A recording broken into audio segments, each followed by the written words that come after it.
You know, the world has changed, but people haven't changed, and the mind hasn't changed.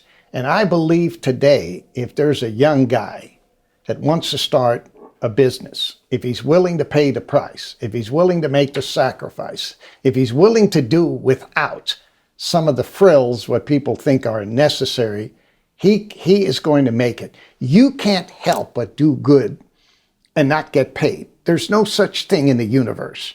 If you serve people and you do a good job and you love them and you take care of them like they are your family, there is no way you're not going to make it. I don't care who it is. Now, you need a certain level of intelligence, but you don't need to be very bright. As a matter of fact, I don't consider myself very bright. I never did well in school. I never did well on intelligence tests. Matter of fact, and I shouldn't probably be saying this on camera, but when my mother took me to one of the best child psychologists after the war because I had a lot of problems, and he felt that I was permanently damaged in the brain because of malnutrition. I almost died from malnutrition. So I always had this image of myself that I wasn't very smart, and the way I did in school proved that I wasn't. But once I realized that if you dedicate yourself and you commit yourself, you can learn anything. And I have no doubt that whatever I have studied, now I will admit this, whatever I learn takes me 3 times as long as anybody else. But if I spend 3 times as much time as anybody else, then I'm equal. So I can learn it, just give me more time, more books.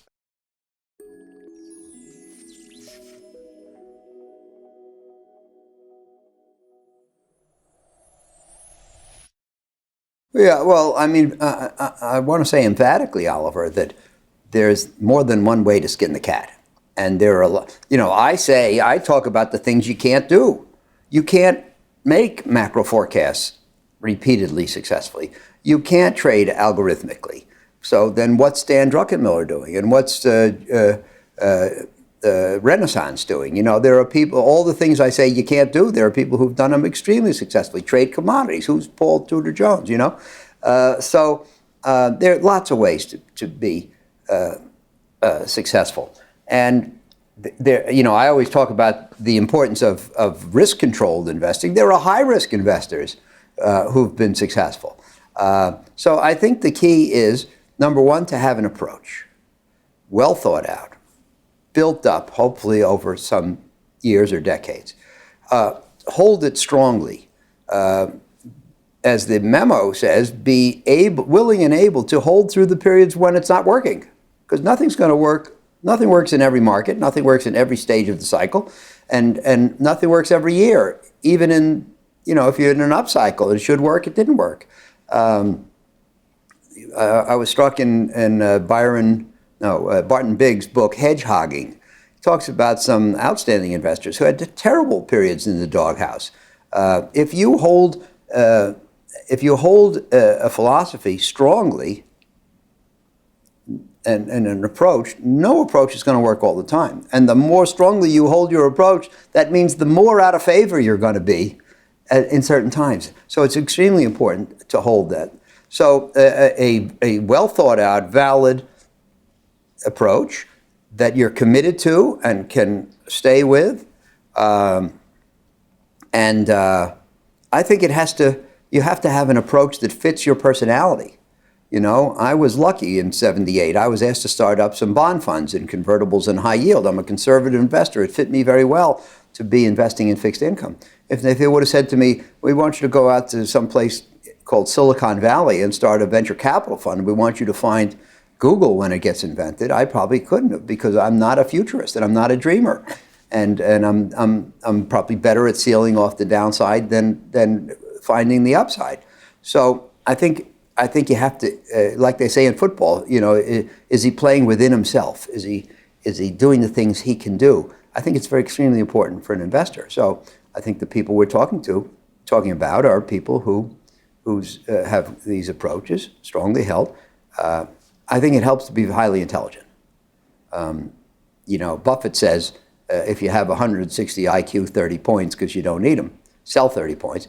I don't think that's true. I think that high intelligence is very important, and I think the people that I mentioned are all extremely intelligent.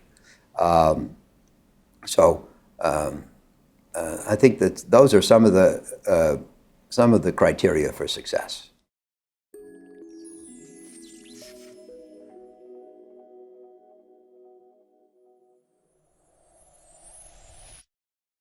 We're actually in a pretty nondescript office park in Irvine, California. There is not a financial firm in sight. Most of the other businesses that are here are education companies. So let's go inside. Molish has amazing photographs of his heroes everywhere. It's like a reminder of who he's emulating. We've got two photographs of Charlie Munger and a great portrait of Warren Buffett over here. Another one of Molish's heroes, Mahatma Gandhi, who wrote an incredible autobiography. This is my wall of mostly Munger and Buffett letters and notes, and we've got a few others over here, so just odds and ends over the years, which I've just kept and enjoyed receiving. Any pictures I find interesting, I will tend to just, if there's wall space, pull it up. This is the bedroom. You know, I actually take a nap every afternoon, and so it works out great. So we basically have long histories of annual reports, and it makes the research easier when we're looking at, you know, a business, and we can go back and look at several years. And basically what happens in many of these companies is you really cannot get the reports, which are really old, anymore. And I actually like to read everything hard copy, so I actually prefer the actual original document issued by the company. A question to you. You can't keep every annual report, so how do you choose which ones you want? Because you don't. No, the thing is that we do keep all the annual reports for which we bought the share. We bought the one share. And they're not, it doesn't take that much room. I mean, I think this is not all of it, but this is probably 80% of it. Yeah. So it doesn't take that much room. So this wall right in front of me here is businesses that we used to have a stake in, and we've exited fully, and we made money. You know, we actually had gains in all of these businesses, so things worked out well. So that was good. And then if you just follow me here, we have a smaller number of plaques here, which I think is good, because these are the businesses where we had permanent losses of capital. This is our wall of Berkshire Hathaway annual reports. They're all identical for more than 40 years. Just follow me in here. This is just odds and ends of shareholder credentials at the Berkshire meetings. So the office, you know, I've just tried to make it a relaxed atmosphere, make it a fun atmosphere, and you know, take it from there. So.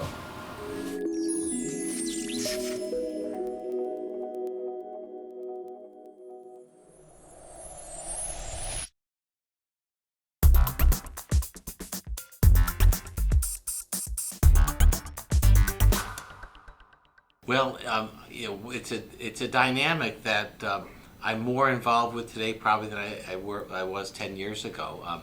2008 gave me an opportunity to rotate a vast number of my domestic-only holdings, which actually had in some ways run out of rope for reinvestment, and had been making value-destroying attempts, not overwhelming but certainly important attempts to expand through other businesses or other geographies in a way that wasn't adding value. And in the collapse of the international companies in 2008, I resolved to lighten the portfolio with the domestic companies that lacked reinvestment naturally and struggled to reinvest, and put more money to work in the internationals. Now, they've done well, and they've ascended to a very large percentage weight of the portfolio, and in some cases they gap sharply up, such as what Richemont's done over the past several years, and they become, by virtue of that higher valuation, they become a higher weight in the portfolio.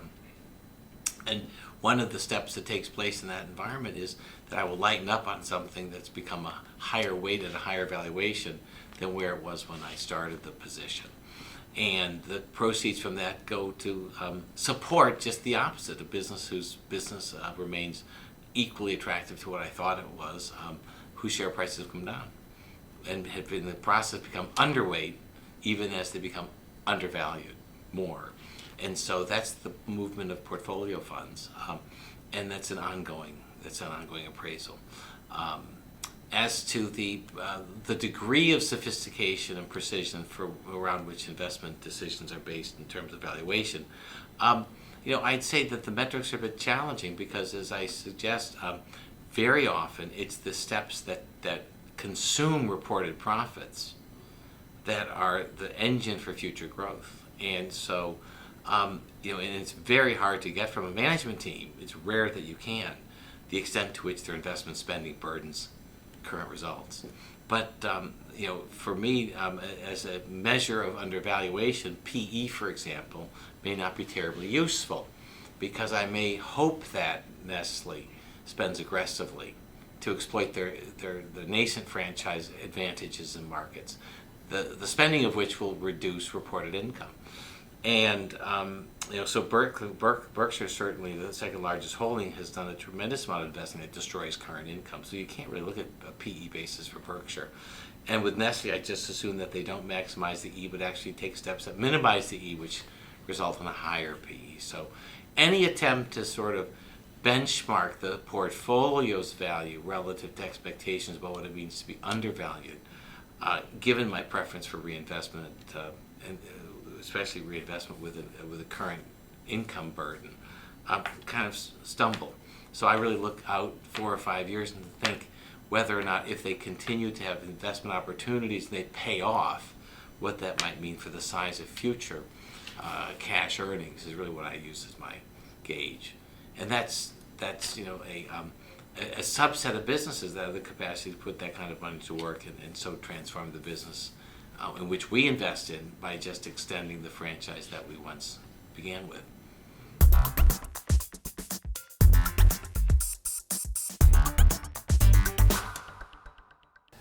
Any investment, you lay out the money today and you have future cash flows coming in from that investment. Typically in a public company, one of those is through a dividend. When you buy the stock, you know what the dividend is, and based on your historical experience, should have a reasonably close, accurate assessment of what the reinvestment rate on that dividend is. So the wild card in investing is the money that's retained at the corporate level and reinvested for the investor by the management of the company. That usually is still the bulk of the cash flow. And so to some degree, in effect, you're franchising, you're entrusting that money to the management to do a decent job on a reinvestment rate. And any time you're projecting out in the future, there's going to be a range of outcomes because, again, nobody can predict it with absolute certainty. So the more predictable the outcomes are, the higher the quality becomes of your valuation process.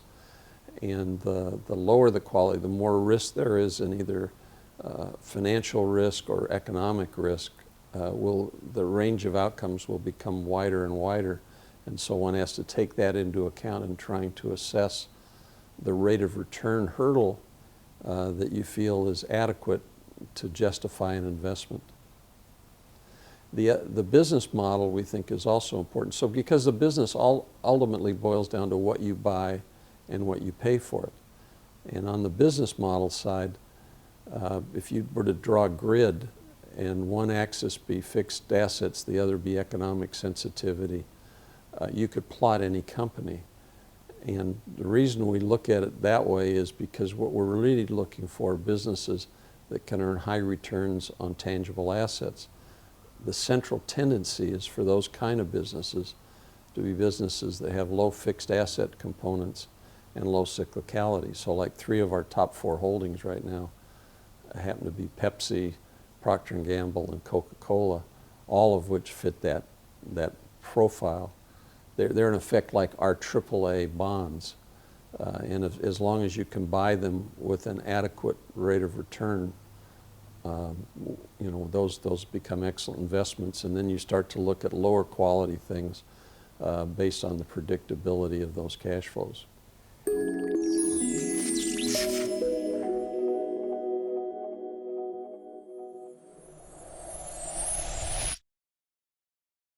So my overarching premise is that things have never happened before are mispriced, are the most mispriced things in markets. So the world's dynamic, it's constantly changing. Obviously prices do too, but when things are different, markets tend to lag. And the lag, and then generally they'll go through an overestimating, to underestimating period. So a good example is China. So China was irrelevant in the world. And I started Passport in 2000. I did emerging markets, 96, 97, 98. So China should have been on my radar screen, but it was irrelevant. And we were doing energy, shipping and mining and making bottom-up investments in companies. And China was not really mentioned by anybody in the companies that we were investing in. And then in the middle of 2003, China became learned by markets, or at least as a hypothesis, to describe why copper and oil were rising despite not very good growth in the OECD countries. And so there you had China had been growing quite a bit, and China entered WTO in 2001, but it was not a market event. It never happened before. Didn't know what it really meant. But as companies, the way I look at it, as companies after 01 was a time that our economy got really weak, Greenspan started cutting rates. I think companies started, after having overspent on CapEx for tech, telecom in the 90s, they decided to keep their margins as high as they could. They moved labor to China throughout the 2000s, which obviously stimulated building manufacturing capacity and commodity growth. But it really wasn't, it never happened before. So it wasn't understood until we saw it through the lens of commodity price, which is strictly a supply-demand equation. And that for the next 5 years was this rise in commodity prices, rise in emerging market stocks, and a rise of China. All along the way, there was skepticism because it didn't happen before. But of course, oil broke 40 in May of 04 and then was $100 higher. And that was beyond anyone's imagination. So the point is, governments are bad allocators of capital, but markets are generally overrated in figuring out change, but they're the best things we've got. So when you get a big change, a big macro change, it can take many years, I think, for markets to catch up because it's not anybody's models and there's nothing from in the past to refer to. China is changing so much that people have a hard time understanding it. There's a lot of negative, just very negative people in China. And then again, China has, every year for China, it's never happened before.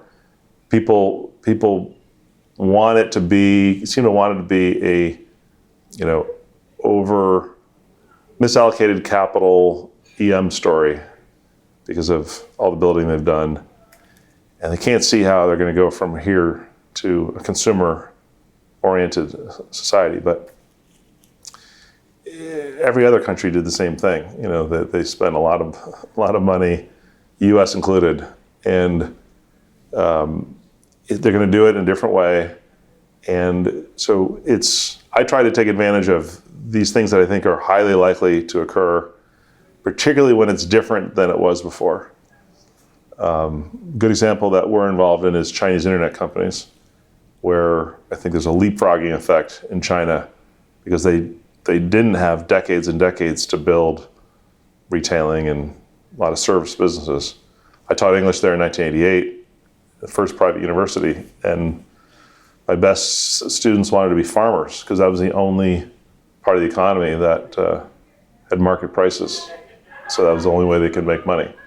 So anyway, it's these things that are big shifts that take a long time for markets to understand and digest. And that's why I think macro matters so much. If you don't try to understand that, then eventually those big shifts will change prices, maybe for the good, maybe for the better, but you probably won't understand them. So I try to understand.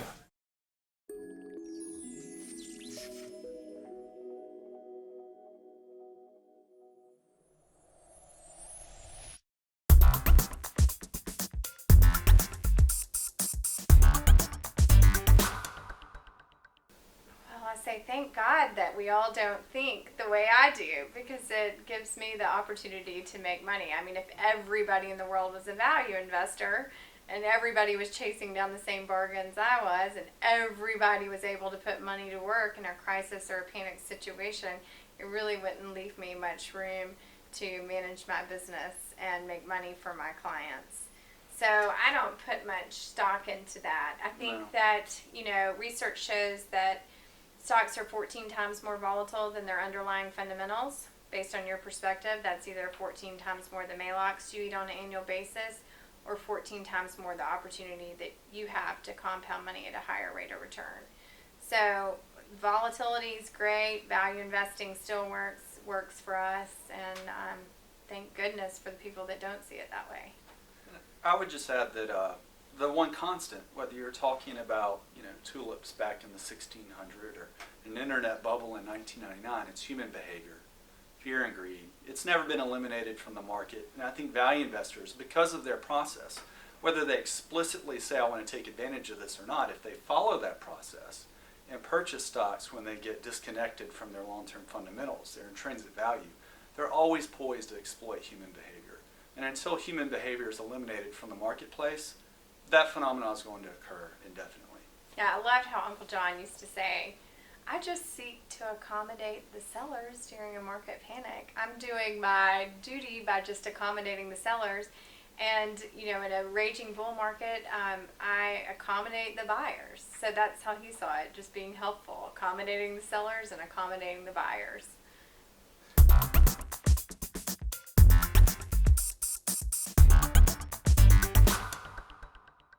I feel like I've picked up little thoughts here and there, but I like a lot of other investors, really do ascribe to the idea of reading all the time. And I'm enough of a devoted follower of that thought process that I'm the last man in America that still gets 3 physical newspapers a day. But I do it because I want to make sure I read them, and it's too easy to skip over them on the internet. I think the idea of maintaining a reading list and continually moving from one book to another is an important part of growing as an investor. And while I'm on my soapbox on that topic, I think it's an important part of a work day, and I think it's too easy to think of a work day as time spent in front of a computer as opposed to time thinking and reading. And that maybe a personal pattern recognition about myself as an investor is I've come to realize that a lot of my best investment ideas take a long time, not even sure fully how to say it, but sort of getting from my gut to my head, or from my subconscious to my conscious. And one of the things we try to do here is make sure that the pacing of the office is such that we have time to read and think, and don't necessarily, we have no meetings, certainly, but beyond no meetings, if it's a nice day and it's more productive to go sit by the river and read, that's just great. And I think, and I don't mean that in a flippant sort of we're all great friends here type of way. I mean it in a productive, allow yourself to learn, and don't get so caught up in your task that you forget about becoming better at.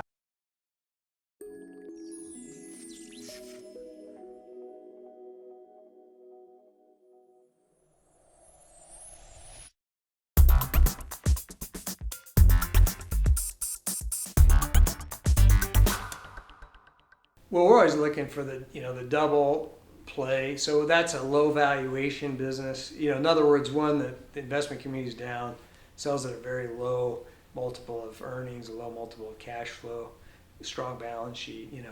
But it's out of we talk about, we like the horrible, the bad trade. Horribly out of favor, and because the news is horrible just to bad, we do really well. So we like to buy in those where the prices are bargains. And then to compound, we want the double play. Like 1983, we bought Waste Management, 9 times earnings, had all kinds of clouds over it. Their earnings more than doubled over the next 6 years. Stock went from 9 times to 40 times, and we made 9 times our money. So you need to get the double, triple play to have the margin of safety. The opposite is a torpedo, a highly valued, popular business everybody loves. It's a magnet for new capital. Comes in and they miss and you torpedo. So the key to compounding is you can't take big hits. I mean, if you go down 50%, you got to go up 100. If you're up 50% in year 1 and you're up 50 in year 2 and you're down 50 in year 3, 8% beats that. So you're always on the lookout of how can I get hurt. So we're just constantly looking at the portfolio to make sure it's compellingly priced, compelling fundamentals. There's a turn up in fundamentals. So we're trying to catch that turn, when the market is down on something, but we see, there's a turn, A good example, a couple of years ago, Weight Watchers, it dropped down to 26. It was 8 times earnings. Market was down, forecasted flat numbers for several years. But they were doing a lot of energetic things as a management team with online initiatives and celebrity endorsements. And sure enough, their earnings went up, sales went up double digit, stock went from 26 to ultimately 80, and so that's why you're just constantly grinding, looking for the turn, because there's always something turning up and then flip side turning down. So you've got to be on those fundamentals.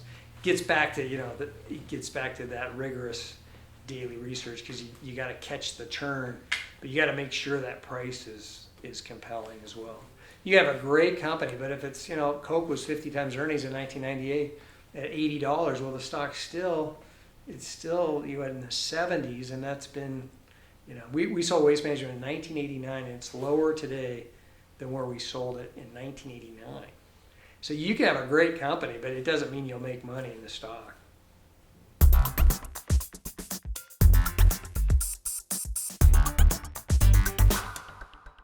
I've learned from a lot of managers over the years, from a lot of people I've come in contact with. I think the key takeaway from those two legendary investors are the key to making lots of money is to not lose a lot when you're wrong. It's the premise of identifying the proper risk reward, to bet $1 to make 3, find asymmetry in when you invest. I think a lot of investors and managers will look to make lots of money, but managing the downside is so critical. And ultimately, if you look down before you look up, oftentimes you're better suited to do well over the long haul.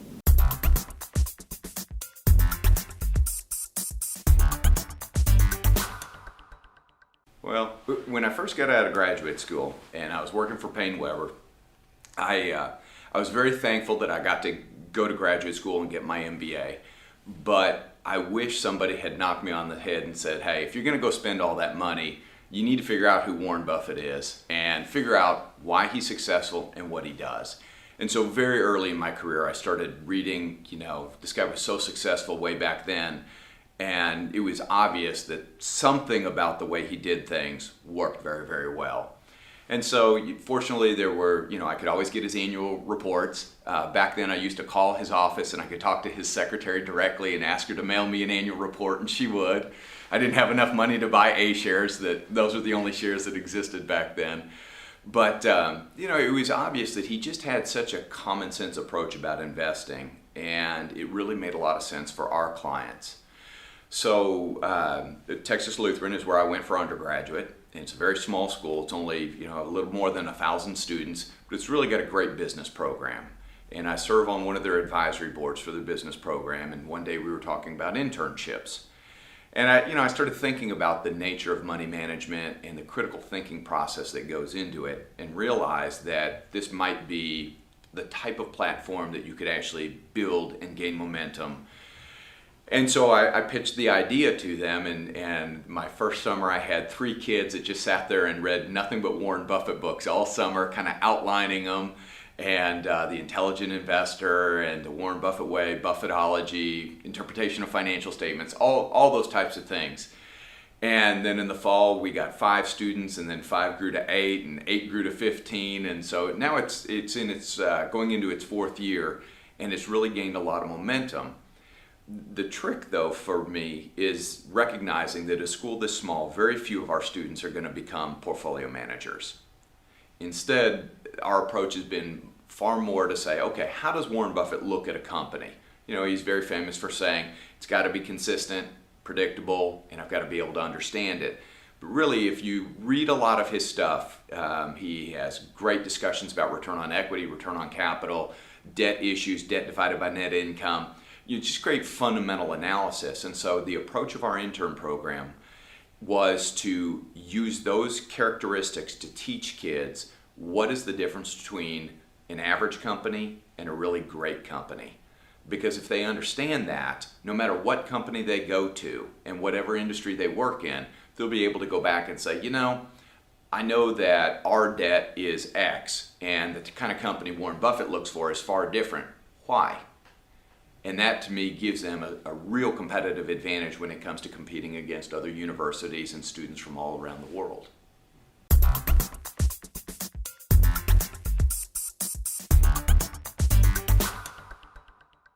If I have to give a number, and the number I give to the team is 80%. If you're comfortable with 80% of the story, it's okay. Okay. I can say it differently. I think to become a good investor, you need to be 20% Forrest Gump. Run, Forrest, run. It's cool. And even in the movie, I looked with my kids Forrest Gump recently. He had some Apple shares in '94. His friend bought him some Apple shares, and he has Apple shares. So, but okay. Luck. You have some people that don't believe in luck. Some believe in luck. But 20%. 20%. If you master, I don't like the word, but if you understand 80% of the story, for me, I'm comfortable with that. Then you have to realize something. It's too bad it's in English because as I told you, I'm smarter in French than in English. But when you buy, you have to buy business that you don't go up. You don't want the business necessarily to go up right away to have the catalyst. And don't forget that the market tends to be quite smart and efficient. So if you can check the 100%, probably someone else has managed to find the 100%, and with internet, with the broker and the way it works, everybody has understood.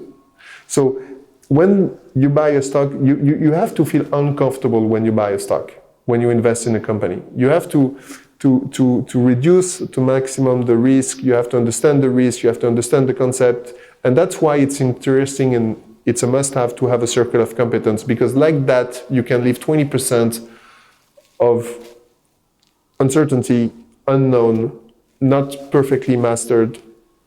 But in that case, usually it's improved the return because the time, think about this, and I don't want to be too long on the answer, but if the story is very understood, is 100% understood, probably the broker will call every fund manager and say, we have that story, it's very easy, I tell you, up to the 100, and then you pass it and everybody understands it. So you need 20% that you don't master.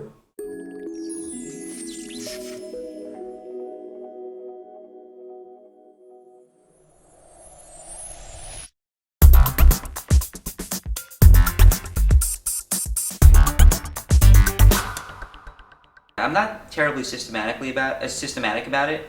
I mean, I have checklists. I'll tell you 2 things that just jump to mind that aren't that aren't necessarily part of the formal sort of behavioral finance canon, or maybe they are and I just don't recognize exactly how. But there's 2 things. One of them is that if I care about other people's opinions about a stock that I'm thinking about buying it or that I own, it's a big red flag to me. That sometimes I think if you own a stock and you hear that somebody has a short thesis or somebody, that you pay attention to your immediate reaction to that.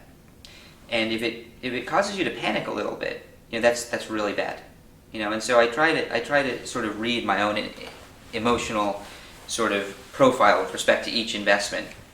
And if it's very even keeled, that's a good thing. And if it's not, it's some part of the brain, I think, telling you that there's some problem with your thesis, something that you don't have as much confidence in, or as clear an understanding as you should, and that just hasn't sort of crystallized, and you don't fully recognize that yet. So that's something. Another red flag is sometimes you can do an analysis and you come to a conclusion, and the analysis points you to some conclusion, but then you sort of reject that conclusion because you're like, this doesn't make sense. And what that tells you is something actually very powerful, which is that your methodology to begin with is totally backward. That if you had the right methodology, there would be no basis to reject the conclusion you come with on some other grounds. And so that's another sort of tool that I've picked up along the way.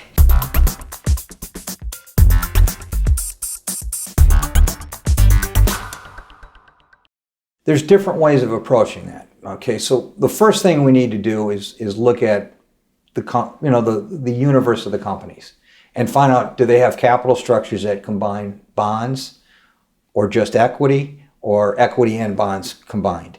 We need to look at a pricing of those securities, and then we need to look at the assets to be able to determine what is collateralizing the value of those bonds and those equities. Is it at a sufficient discount? Then we need to determine, is there going to be a change in the supply and demand of whatever product that they sell, whether it's metallurgical coal, or it's thermal coal, or it's gold, or it's silver, or in the case of the semiconductor industries, it was DRAM prices, direct random access memory prices. And once you can determine that the variables are in place, the change in the supply and demand where you're going to straight or righten the ship up, then you can sort through the various companies. And in many cases, with certain industries that are so depressed, you might want to look at the bond capital structure first, where you've got debt that's now junk bonds or high yielding securities, where they have the first clam on those assets. Because sometimes the fairy dust of this business is recognizing the amount of time it's going to take between where you think things should be getting fixed and where they actually do get fixed. And if you're carrying bond capitals, bond interest, you're paying that freight along the way. So a lot of times we'll roll into a high yield debt security, even maybe a bank debt security first. And then as things improve and we can see changes in their cash flows, changes in their revenues, we'll roll up the capital structure into their equities. And that way we have a long runway and we have a really good foundation of information with the management teams, as well as what the assets look like and the direction of the industry.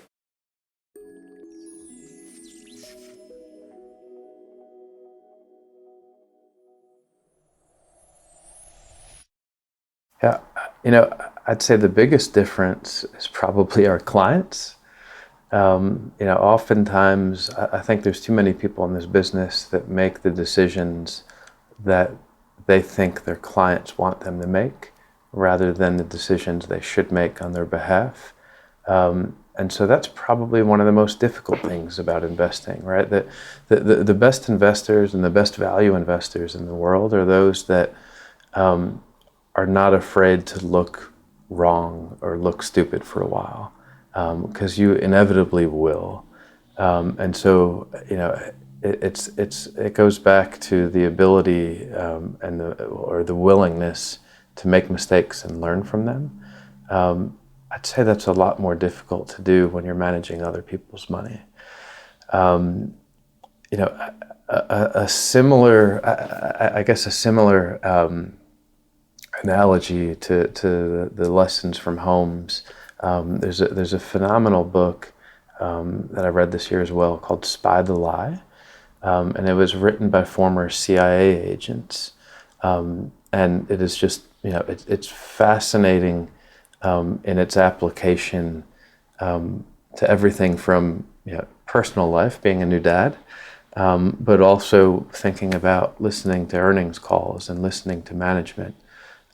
and reading the body language and looking for the right cues and listening to how responses come back to questions. And there's just, you know, there's so many classic signs there that tie in pretty nicely with some of the things that Howard Schultz wrote about in Financial Shenanigans and the accounting tricks. And you know, again, there really is nothing new under the sun.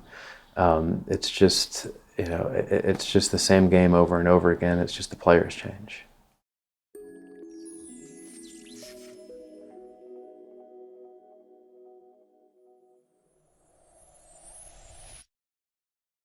So I think the best thing for a new investor that's looking to you know, to use super investors to, you know, as sort of guideposts in how to generate ideas, I think the best thing that one can do is frankly to screen a lot of portfolios and to get an appreciation for the different styles of those portfolios, the number of positions, you know, the relative sizing of those positions, how those positions, I think, change and turn over time. There's just a tremendous amount that you can learn simply by doing that. The other thing that I would say is, you know, and I'll quote Charlie Munger, you know, Charlie Munger says, make friends with the eminent dead. You know, fortunately, most of these investors are alive. You can make friends with them simply by reading about them and watching them in interviews. And there's books that have been published that interview you know, different fund managers, and you can actually really get a sense for who these investors are, where they grew up, where they went to college, what were their, you know, personal, you know, hobbies and activities, how did they get started in the business. It's very, very interesting.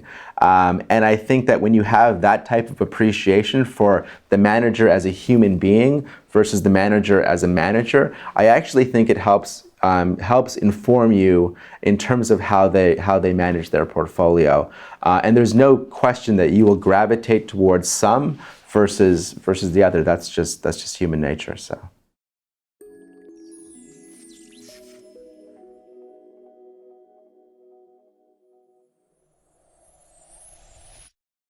So I think that's been a big part of how he's created value, right? And that's basically the original Liberty Media, right? Is all the content, all the programming, right, outside of the sort of pipes and the scale game of just the pure cable business, right? There's the content business. So he's been involved for a very long time with JVs and partial ownerships and increasing those ownerships. So you know, it's a very cheap way for him to participate earlier in the development of many, right, very sort of what today are sort of name brand content channels, right, and channels. So,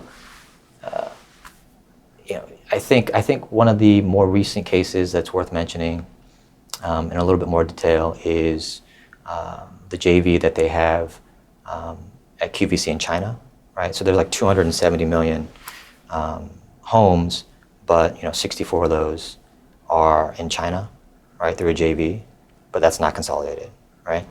So that's a big chunk of their business, right? But in typical sort of opaque GAAP financial ways, it's not brought to the surface.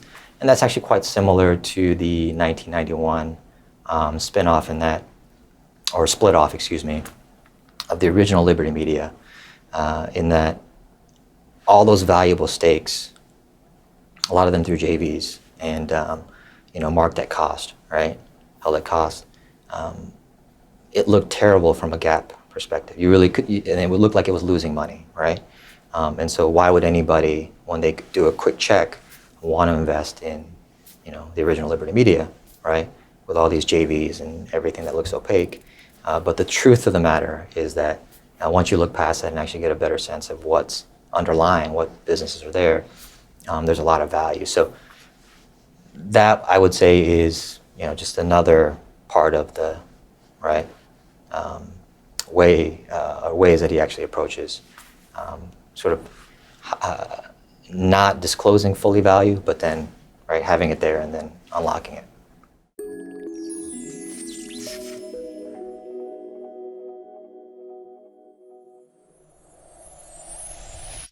one of the things that I thought we might start with is, this notion, if you remember from the Buffett lunch, my wife Harina had brought up to Warren that I thought a business like IKEA would be just a perfect company for Berkshire to acquire. And so Harina mentioned that to Warren, and Warren immediately says that yes, I wrote to them and told them that if they ever decide to do something, to give me a call. And of course, then he explained how the way IKEA was set up with the foundations and trusts and all that, it was unlikely that there would be any kind of transaction with Berkshire or anyone else.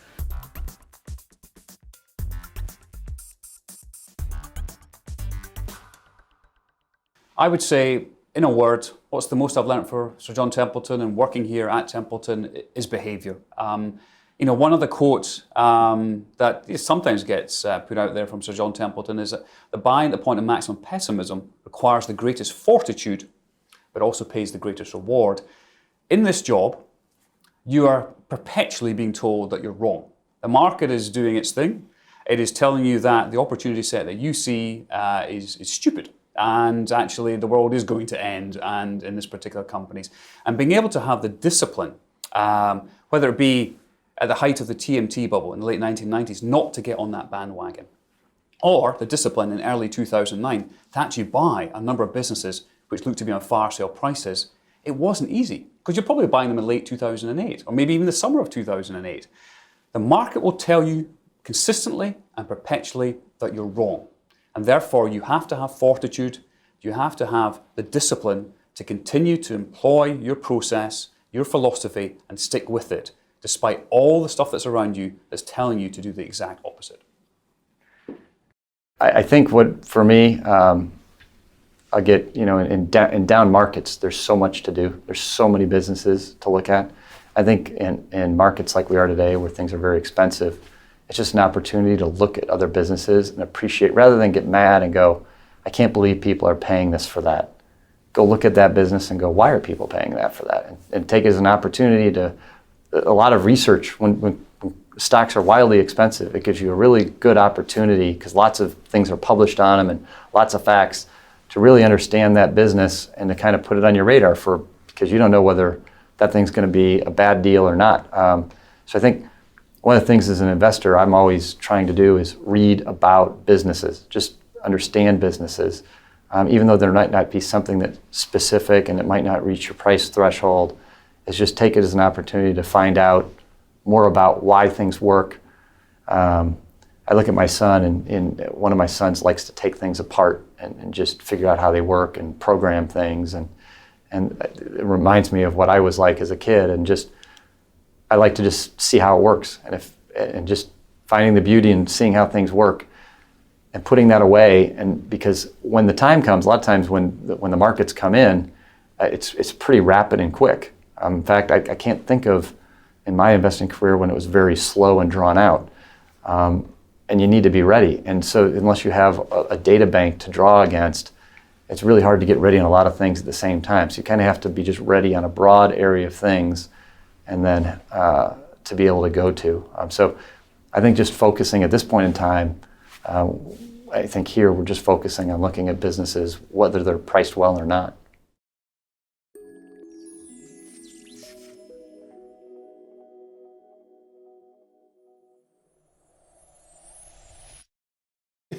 It seems completely contradictory that you buy companies that nobody else wants, and then given it a bit of time, that as a group they tend to outperform over a 3 or 5 year time period. That tends to be the case, and it tends to be the case for lots of stocks. You can apply this value investing in many different ways.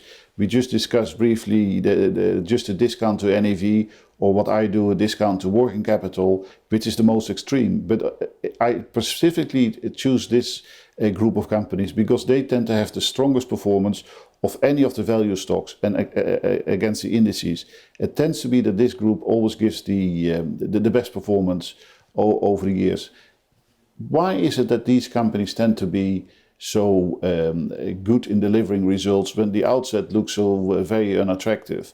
I think it is really looking at it from the other way, is that people start off with too much optimistic expectations on the companies that are performing currently quite well. They are happy to pay up for that, and they then envisage that this trend that this stock has shown will continue into the future for I don't know how long, but for the next 5 or 10 years. And that is unfortunately, that is not reality. I think it is very much from that angle. It is that the other ones disappoint where the expectations are highest. And where I look at the companies that I invest in, they have disappointed and really have nothing further to lose. They're just languishing in the market, but they still obviously have assets and there is value there. They still have turnover. And coming from that very weak position where they are in share price terms, it doesn't really take that much for these stocks then all of a sudden to double. That wouldn't be that difficult. While it is much more difficult for big established companies to have the same kind of price performance. And I think that is the difference.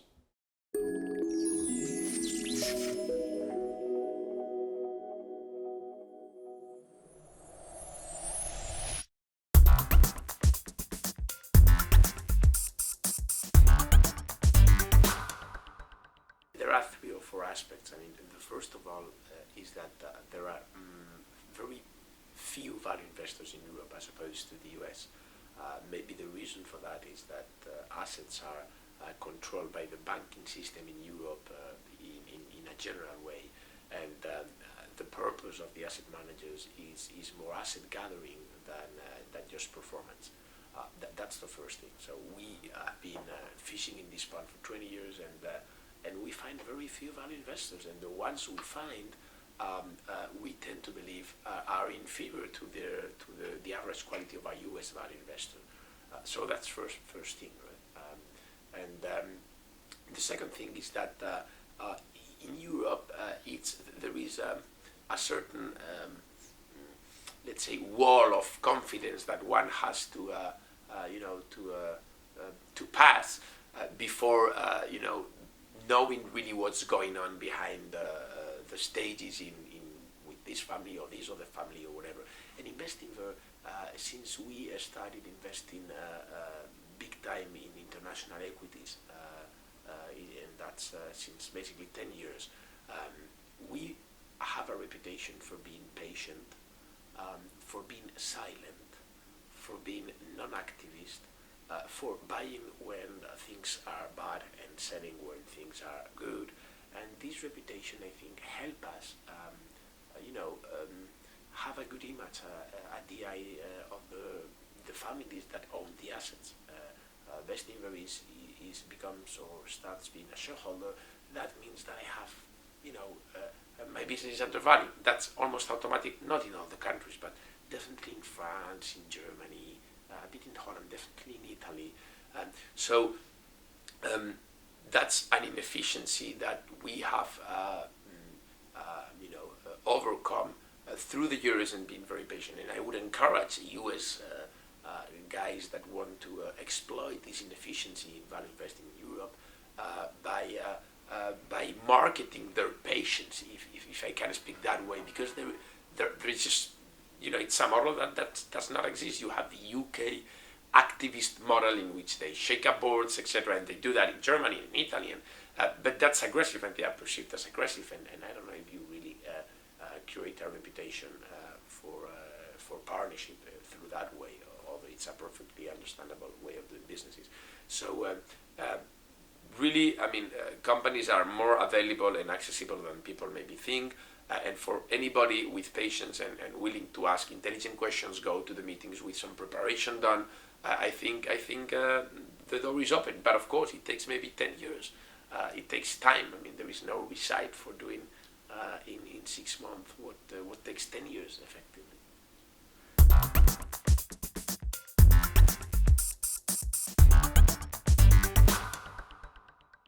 I think the margin of safety concept is one of the greatest, if not the greatest, concept ever created in investing. It's chapter 20 in The Intelligent Investor, the book that really impacted Warren Buffett, written by Ben Graham. And when I think of Mr. Buffett, even though many people think of the enormous wealth that's been created and what a great investor he is. Part of why he's such a great investor is he almost never suffers permanent capital loss. And what's astounding is when you look at the investments that he's made over his lifetime, both public and private, there are so few mistakes that it's unbelievable. And I think when I think of him, that's what I think about. I think about always buying with a margin of safety, his ability to assess and manage and quantify risk from his reinsurance background and his extraordinary mathematical mind. But the other unique thing is not only is he extraordinary mathematically, he has phenomenal people intuitive skills. So very few people have left Berkshire. He's been outstanding in terms of the people that he's partnered with to bring in, to buy, whether it's Greg Abel at Mid-American or Matt Rose at Burlington. I mean, the list is endless. I mean, and so it's an extraordinary combination of skills, but the ability to assess and manage risk quantitatively and his knowledge and insights qualitatively with people and the qualitative aspects of business, which Charlie kind of helped him with, really, really define him and make him unique.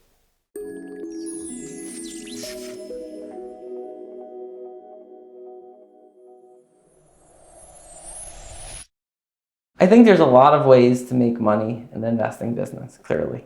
And there are different ways to skin the cat. At its core, at least I believe, if you're doing fundamental investing, simplicity has to be the core of it all. It has to be that you're buying at some very cheap multiple of cash flow. It has to be that management is driving results. It has to be that there's a lot of downside protection. But the question is, how do you get to that point and create it at those prices? Like, how do you get there? And I think the answer is going back to where we started, which is you need to be buying where other people aren't looking. And that's what's so interesting about the area of distress and for time, perhaps spin-offs and post reorgs and other restructuring situations. Dividend recaps perhaps is another example. But that's what's so interesting about those types of areas. So I would say I would encourage people to become experts in these various different buckets. Don't just jump in, but become an expert. Don't lose your value discipline. But to be successful, you need to learn this overlay of each one of these buckets, really understand how it works as a way of creating assets and being able to earn returns which would be unavailable from a risk-reward perspective in the general capital markets. And does that make sense?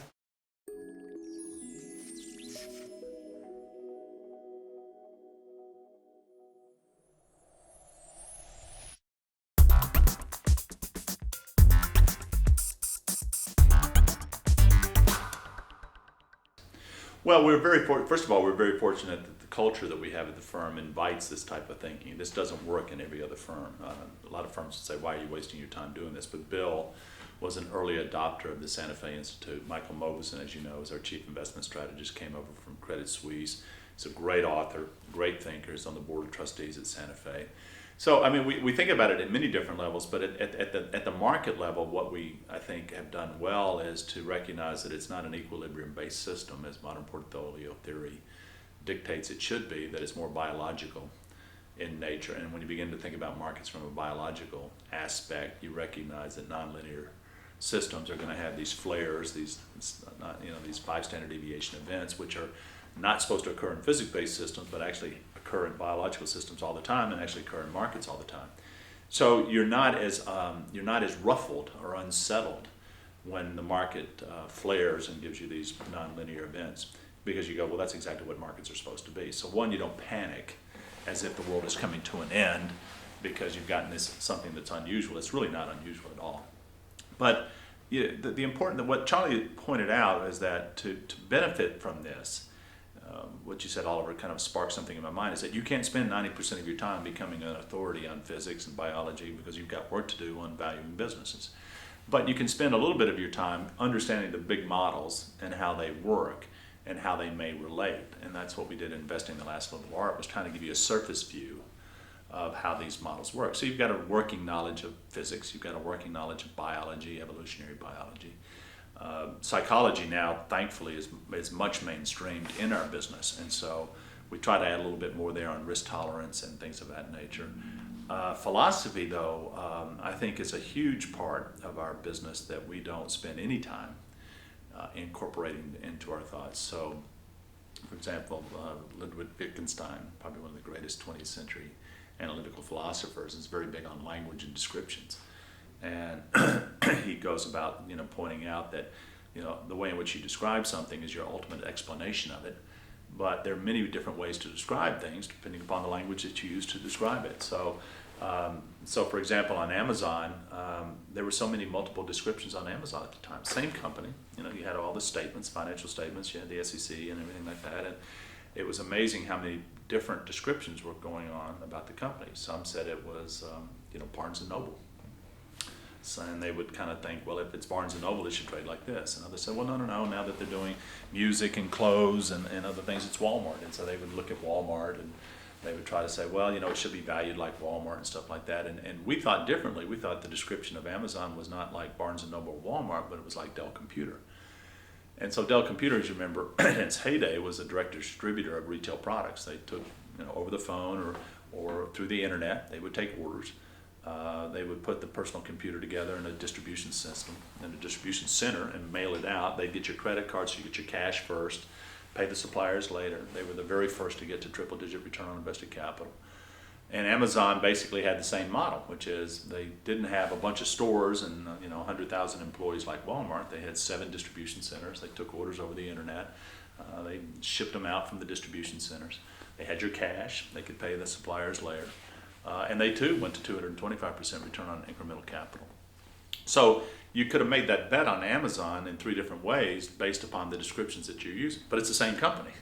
So the words and the language and your descriptions ultimately form the explanation of what's going on. Well, we see this happening all the time. The same company, and how many, look at analyst reports. How many you get different descriptions of the same company. You get different descriptions of the economy. You get different descriptions of stock markets. And it's important for you, I think, to understand that you need to work through these descriptions to try to figure out, is that the right description, or should we be thinking about it differently? So philosophy has been a big help to us. We had to go back to mathematics, not just the dividend discount model and pluses and minuses, but things about central tendency of value, averages. We're talking about central tendency of averages. Stephen Jay Gould did a great job in his book, The Full House, is that when you think about averages, you don't think about variance. You think about the average, you think about that number, right, the central tenet, but you really don't think about the variance on either side. Well, you got to think about variance. I mean, the market is full of variance, and we have a tendency to calculate it and think about it in averages, but the variances are more important than the average. And so how do you think about that? Non-stationarity.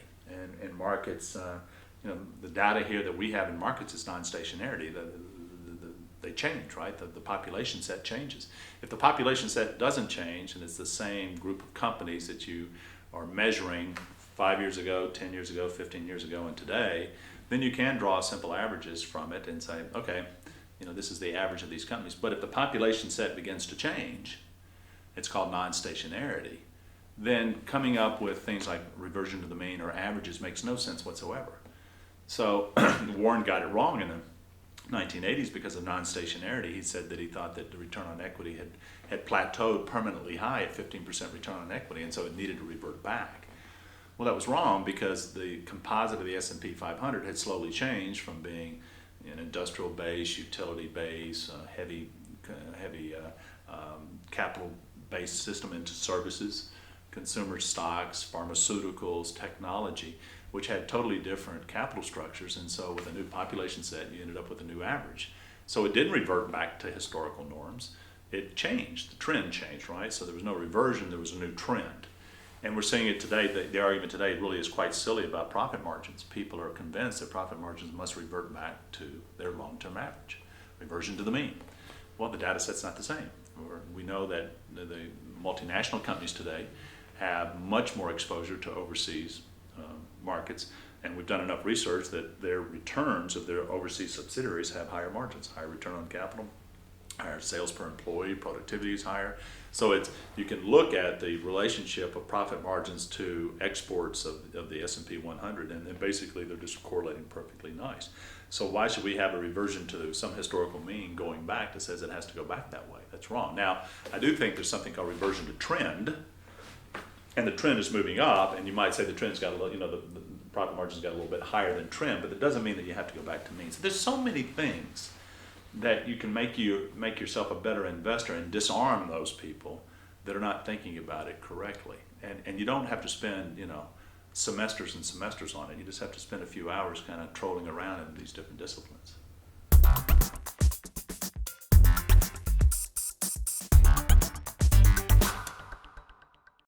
Screening has always been, for 10 years, an important tool to me, and it's a great way to provide consistency into how you work. Consistency is extremely important in this job, I think. You want to do the same thing day in and day out. You want to expand how well you think, but you want to do the same thing basically. Otherwise, it's too hard to just hop on the latest popularity train. So screen is it's hard to put a number on it. I'm not sure, but it's provided us with 80-90% of the holdings throughout time, I would say. But then, hopefully, like people say, this is an accumulative knowledge business. I think it is too. It's hopefully you've learned a few things where you see patterns in companies that don't show up on the screen, but you meet or you hear about. One of my standard questions for a long time has been, what competitor do you respect the most? So you gather the names there, and then sometimes you just happen through reading or meeting people, talking to people, hearing it through competitors. You just happen to stumble upon a name that, after looking at it, you realize, how can I have missed this? Why didn't this show up? And it's because of a little reason here and there. And that's those type of names. It's hard to put a name on it. I call it the wife method. It's like when you marry.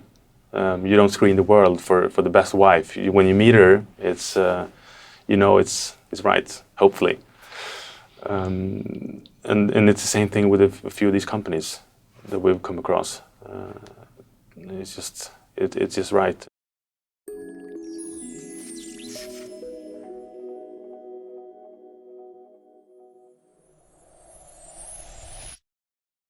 He saw that the industry had changed. So from the founding, or from maybe the 1920s to fairly recently, the Interstate Commerce Commission regulated railroads so that they couldn't make money and it was unprofitable for them to reinvest. And then they figured out that that's a terrible idea and that's going to kill everything. So regulation for railroads improved, and then they started gobbling each other up. And the barriers to entry in this country mean that nobody's going to build another railroad. And Buffett figured that out. And I can say that in hindsight, but I remember I was in business school when that happened, and professors were saying oh, he's lost it. And that's an area, that's why Buffett's Buffett, because he has done everything right. The guy's, it's amazing. He gets better. He's able to identify these transitions when they're really transitioning from a mediocre business to a great business, and identifying the structural reasons for why this is a great business and why that will not be attacked. So you take an airline where you get consolidation, but I'm not going to touch that because for me, you can still build an airline in this country if you want to. If you have $1 billion or can borrow $1 billion, you can do that, but no one is going to build a railroad. Seeing that in advance, I don't want to do. I think that is such a seductive idea because you feel like such a genius when you figure that out, that you're likely to figure it out when you haven't. And I say, why go down that road when you've got spin-offs? You don't need 50 great ideas. You don't have to be the genius. You just have to get the ones you pick right.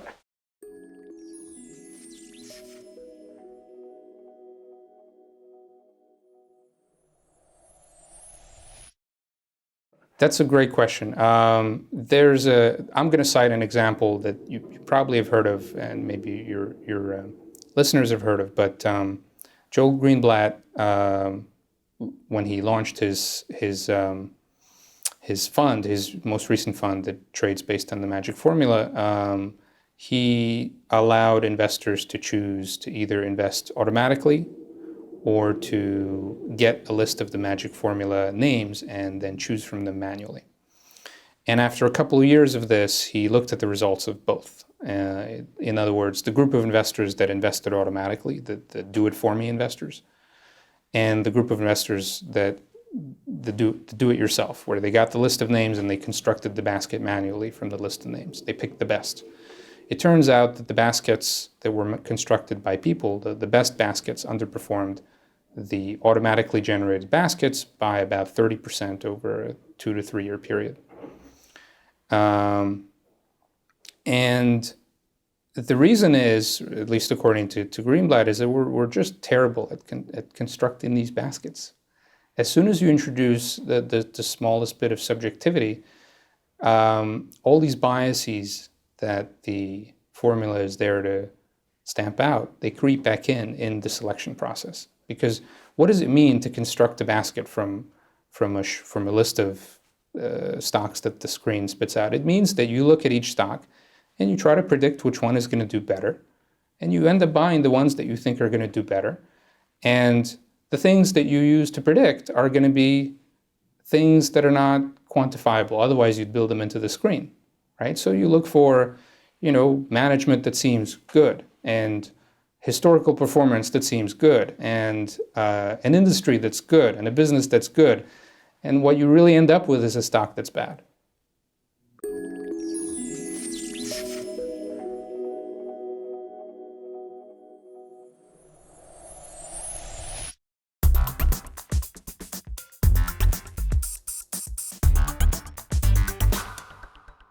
One is you've got to be very careful in situations where, I've been looking at these for 12 or 15 years now. You got to be careful in situations where from year to year to year the same name continues to pop up, because that tells you something. That tells you that whoever's still interested in this company is valuing it below its net current asset value, and it may not move out of that. Interesting company. AudioVox was a net for years and years, and that's just the way the market decided to value it. It wasn't until, and the company traded sideways, and you look at it, and on paper it looked great. They had cash, but it was always trading below net current asset value. They finally made an acquisition, and the last 6 months or so since this acquisition, which by the way drained a lot of their cash, so they're no longer a net, company's taken off. So I'm very wary of situations where I see them appearing year after year after year after year. That can kind of tell you something. The other situation, early on, back in 2002, there was a great looking little company called Alu Health and Beauty. It was a net. It was getting some press. I remember Business Week wrote it up as one of the top small companies. And it looked very, very interesting. Trading below net current asset value, profitable. So, it looks pretty good, even getting some coverage by the broader media, which doesn't happen very often. So, interesting story, because probably 6 months later, there was a fire at the warehouse in Brooklyn, Alu's warehouse, where they kept all their health and beauty items, a lot of which, of course, are made with alcohol and products that are very flammable. So what happens? It goes up in smoke. Okay? So then the question becomes, what about the insurance coverage? And not to worry, there's plenty of insurance coverage. Then you discover that there had been a similar fire a few years ago that insurance had covered. Well, as the story begins to develop, what comes out of it is someone in the company set the fire. And what turned out was a lot of management went to jail. It was a family-run business. There was questions about the inventory. There was questions about whether the inventory was real, which made the current asset structure look better than it actually was in reality. And to cover this up and to get the insurance proceeds, they set fire to the place. Bankrupt. So the lesson there, well, if you had looked really closely at that, you would have seen inventory being financed by short-term debt. And in hindsight, it was a situation that could not continue, and it begged for someone to look at it saying, is this real or not? So that's a great example of one that went up literally in smoke. And there's still litigation going. There's still class action lawsuits that are, I think they're about to be settled, for shareholders who own that. So big lesson there. You got to be real careful about what you're buying. And if something raises a question in your mind, you can't just dismiss it. You got to pursue it. What's really wrong here? What's going on here?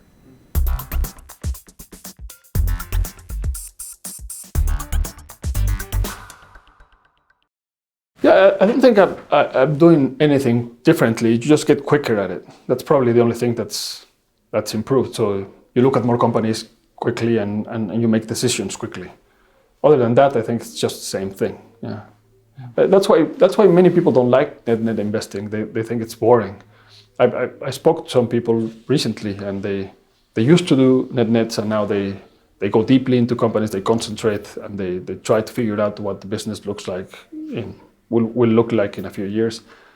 Pretty much, the Buffett transformation from Graham to Fisher.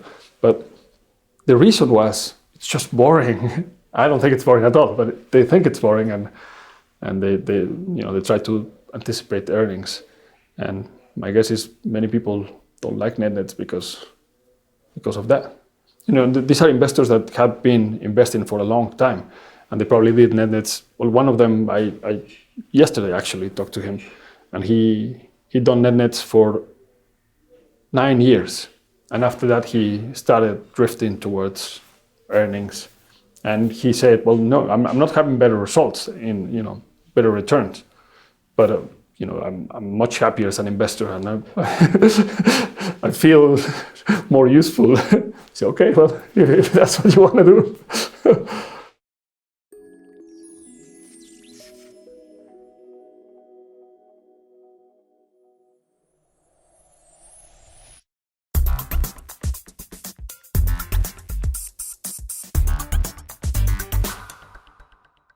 Well, it's all, so for the activist stuff, it's really, where can I add the most value? That's really how I view it. And it's just filling the competitive void mentality. If some company has like a B plus manager, and I can go B plus CEO, and I could go and kick them out and replace them with an A plus CEO, it's not a huge value add I'm gonna bring. And so it's really looking for those extreme cases where you just think, the board just really doesn't have a clue. They're just, the classic thing, overcompensation, because it tells you that they probably aren't doing a good job, and it's easy to fix. So that's certainly a big clue that's worth looking at. Another thing that's maybe underappreciated is that you need to look at businesses that they don't have a lot of key man type risk. I think I heard of, it was this case, I think it might have been Carlo Canal, but he went after an asset manager. I think it was BKF Capital, maybe a few years ago. And so he went after this asset manager and did a proxy battle because he didn't like the way they were being run. And basically, once he took it over, 75% of the AUM walked out the door because the CEO that he fired took these portfolio managers with him, all the good ones, and sort of started another shop across the street. And so there's kind of if there's a range of that being, I say Brad Pitt Inc. is always my archetypical example of the sort of most extreme case where it would be a total Pyrrhic victory to win, because imagine if Brad Pitt is the company and is the holding company is the thing you do a proxy battle against. You take it over and Brad Pitt quits and goes starts a Brad Pitt 2 Inc. and you're left with an empty shell. So if that's the ultimate extreme, the opposite end would be just a cash pile or something, or just some hard assets, and the people just aren't even relevant to the value in a case like that, or if it's a financial entity or something like a closed-end fund. So there's a range of sort of business disruption risk, let's say, for activist targets. So you definitely want to be at this end of the spectrum. If you're at this end, you'd have to be you have to be pretty smooth to make people happy. Incidentally, in Infusion's case, I think the employees actually really welcomed it. I mean, it's funny, they sort of sent around links about me before, and there's this ridiculous YouTube interview with me and this old guy. I don't know if you ever found on YouTube before, but so they sort of sent it around. Who is this guy who's coming in? But they were like, oh, this guy seems pretty nice. He's going to listen to us, I think. And like I sent them a message before, like, we're not coming in telling you anything. We want to listen to you. And they were like, oh, thank God, So I think, hopefully we can develop that reputation over time too. That we're not there to slash and burn. I mean, we're there to really create a better environment for the employees to be as productive as possible. So, we'll see what happens over time. But so you have that. One category is business risk, so that's important to look at, make sure it's not going to, be a Pyrrhic victory. The other is shareholder base. So if you have a bunch of quant funds that own it, they just don't even know what a proxy is, so it's going to be just impractical to ever actually cause a change. And that's incidentally a big problem, because if you have index funds owning all of the market, as soon as you're accountable to everybody, you're accountable to nobody. So that's a tough problem. And these are all, in addition to, obviously it has to be cheap. I mean, that's, the first thing. But then these are these extra factors you need to deal with. And then the legal stuff is a big factor. So like the bylaws, so some companies have much more restrictive bylaws. So like a staggered board is much more difficult to get anything done with, because it takes you 2 years at a minimum to have majority control. So those are really the three kind of biggest elements. And then, liquidity, just to build a position. But so there's a bunch of extra layers for activism that would exclude things that might be interesting otherwise. So you have to be very selective. I mean, it's not about getting into a fight. It's about actually getting an outcome and causing change that improves the outcome for all the shareholders and hopefully the employees. But unfortunately, if there's certain bylaws, it just kind of rules it out.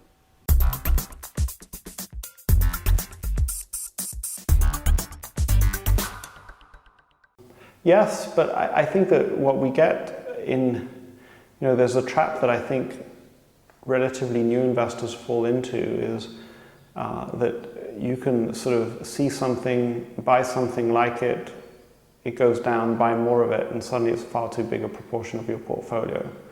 And I think that sort of the experience that I've had in observing other investors, you make a decision, you buy it, you spend the time to buy it, and then be done with it. And make it a certain proportion of your portfolio, but a constantly declining stock can be a death spiral if you're constantly making decisions whether you want to add to the position or not. So define your sort of full position size, whether it's 10% of your portfolio, 5% or 7%. Buy in the full position over a certain period, and then be done with it.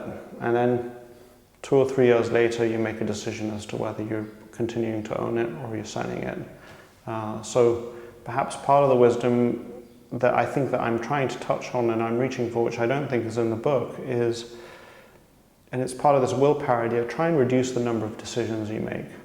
So I actually think that it's quite possible that my returns would not be much worse and might even be better if I was only allowed to trade on 1 day a year. So, every January 1st or first week in January, make all my trades and then not do anything for another year. And just let those decisions build up. So reducing that decision making, adding and subtracting from positions, buying something as it's going down, making decisions as to make it a 5% or a 10% position. I think it's good to have all of those things clear up front. In fact, the strange thing that we're talking about here, John, is that the market gives us so much freedom of action between buying and selling, position sizing, and I think that a lot of what this is saying is that actually we don't actually want to use most of those freedoms of action, and it's a strange thing because you'd say, well, why wouldn't you want to? And actually the psychological benefits are so powerful that they outweigh any marginal benefit that you would get out of allowing yourself that freedom of action.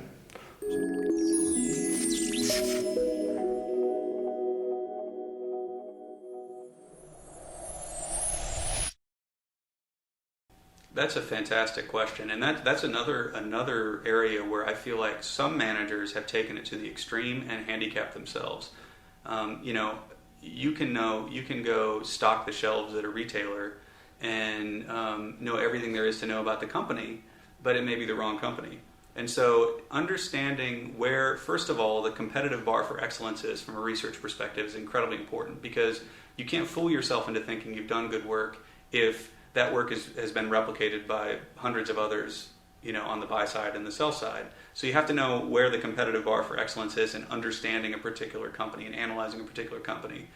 But you don't want to go so far that, you know, A, you can't see the forest for the tree, so to speak, and B, you handicap yourself by getting too close to a company and restricting yourself as an insider, or you know, knowing things you shouldn't know, and you know, handicapping your ability to trade flexibly the name. And so we have, you know, it's taken a while, but we have sort of feel like we've honed in on where that bar is better than most. I certainly, you know, was more naive about it in the early years of my career than I am today.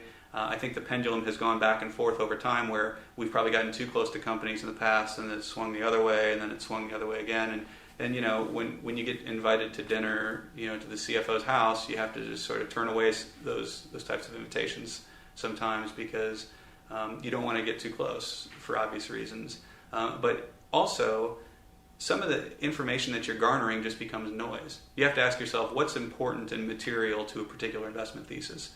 And you know, if you start stocking the shelves at a retailer, you might start getting a skewed or jaded view of the company as a true insider, because you know, you don't like the way the manager treats the employees and things that are, you know, may or may not be germane to the key investment thesis. It's really about what's the competitive advantage of the business, what are the key drivers of this business, why is it going to win over time, and who are the people that are going to help it win.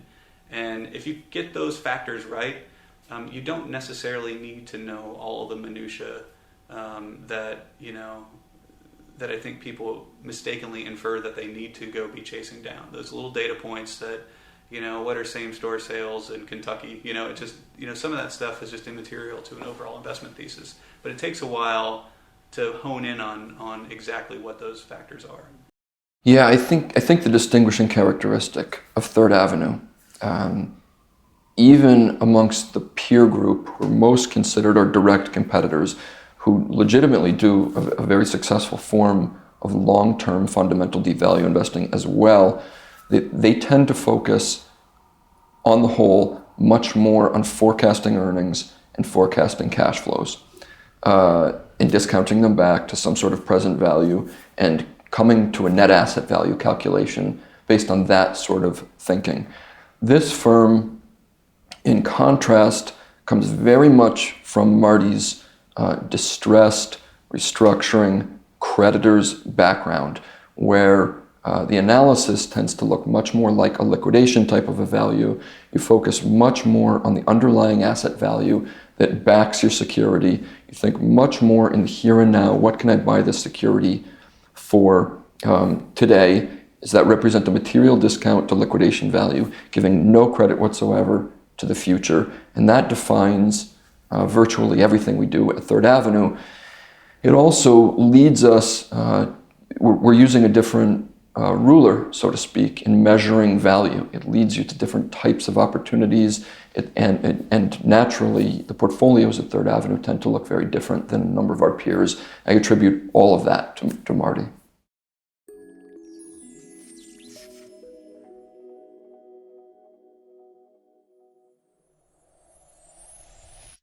When 30-year treasuries yield 3%, that kind of sets the bar for everything else. Everything else trades off of that, which means not at very high returns. And that means we're in a low return environment. And one of the things I believe is that we must understand the environment we're in, understand the ramifications, and accept it in the sense of accept the reality and not think that, one of the hardest things is to make high returns in a low return world. And if you insist on doing so, you can get into trouble. You know, if you say, well, Treasuries used to be 6, and high yield bonds traded at 500 over, so I made 11 with ease on the average high yield bond. And so even though treasuries are now 3 or 2 on the 10-year, I still want 11. And I'm going to get my 11. If then you end up making investments that may be poised, it may appear poised to pay 11, but because you now need 900 over, you may take greater risks than you used to take to get the same return. So just insisting on making the same return that you used to make can be very dangerous. And Peter Bernstein once wrote me, and brilliantly, he said, or maybe he passed on a quote from Elroy Timpson, who said that the market is not an accommodating machine. It will not give you high returns just because you need them. And you have to realize that. So, if you say, look, I used to get 9, I used to get 11, I still need 11, so I'm going to take more risk, you can do that. But the key is to recognize that you have to take more risk to do it and to make a conscious decision that you're going to do it. But blindly accepting more risk to get the return you used to get in a high return world, it can be a big mistake. If anybody who took Benjamin Graham's basic rules, and if you took the basic rules and just sort of modernized them because things have changed a little, but it wouldn't take much change, I think they could do very well. Matter of fact, Benjamin Graham felt that with his simple rules, you might not be able to do extraordinary, but you could do very well. And he proved it many times over. And I'll tell you what really helped me. One day, we were talking about a stock and there was an acquisition. Company was bought out.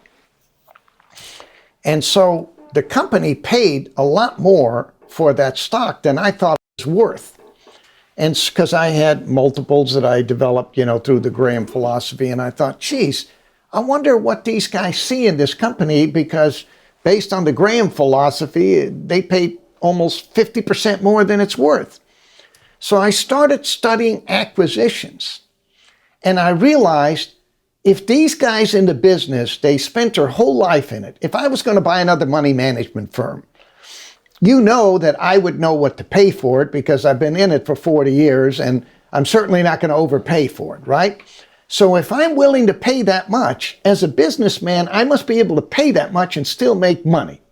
So what I did is that got me to thinking, one of the rules I'm going to do is I'm going to follow every acquisition. So whenever I read about an acquisition, I would cut out the article in the newspaper, I'd get the value line or the Standard & Poor's sheet, throw it into a shoebox, and on the weekend I'd come and run every ratio, price to book, price to sales.